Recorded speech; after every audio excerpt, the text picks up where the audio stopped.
While the NBA is restarting the season in Orlando bubble, and the NHL is designating 2 hub cities for their restart, the NFL is kind of continuing with business as usual. I'm Sierra Goodwill, here with Evan Lazar and Dr. Anthony Fauci in the White House Task Force for Coronavirus has pretty much said that this is not a good way for the NFL to approach this issue, and they will essentially need some sort of bubble plan for there to be a season this year. Otherwise, he said football might not happen this year. Evan, your reaction to that?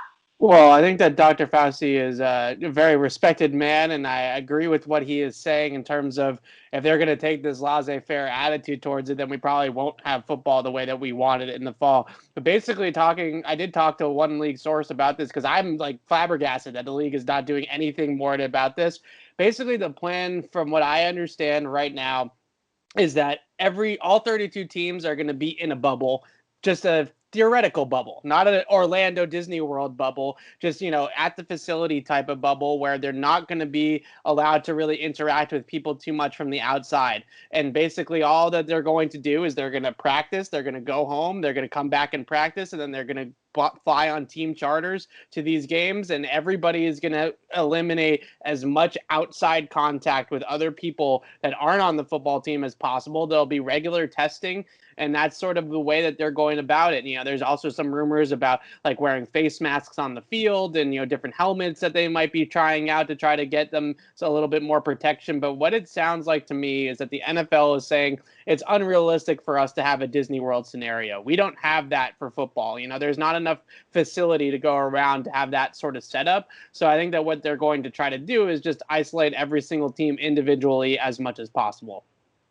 And there was a statement from Dr. Alan Sills, which is the NFL chief medical officer, directly in response to Dr. Fauci's concerns. I'm going to read a bit from it. He said, "We are developing a comprehensive and rapid result testing program and rigorous protocols that call for a shared responsibility from everyone inside our football ecosystem.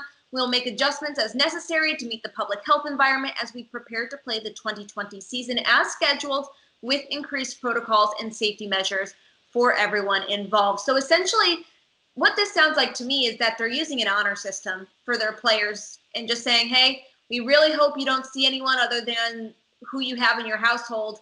But I understand that with the amount of people within each NFL organization, it is unrealistic to have an Orlando type of situation. But is this enough? And where does the league go from here to make sure that we have football this year? Yeah, I think the biggest thing that concerns me is the travel aspect of it, right? And we know from us personally that planes and airports are a cesspool for the coronavirus, right? That's a place that you can definitely catch it. And the pilots and the stewardesses and the stewards, those guys walking around, the people handling your baggage on the outside of the plane, you can't eliminate every single person. But like you said, I think the biggest concern right now for the NFL of trying to put together some sort of bubble scenario like a Disney World type situation with the NBA is, like you just said, Sierra, there's way too many people. There's just not, basketball teams, it's 12, 15 guys, it's a couple of coaches, some trainers, some team doctors, and that's it, right? We're talking about 25 people per team. Where in the NFL, we're talking about probably 100 people per team, something like that, with training staffs and coaching staffs and general managers and ownership groups and all these other types of people that like to go to all these games.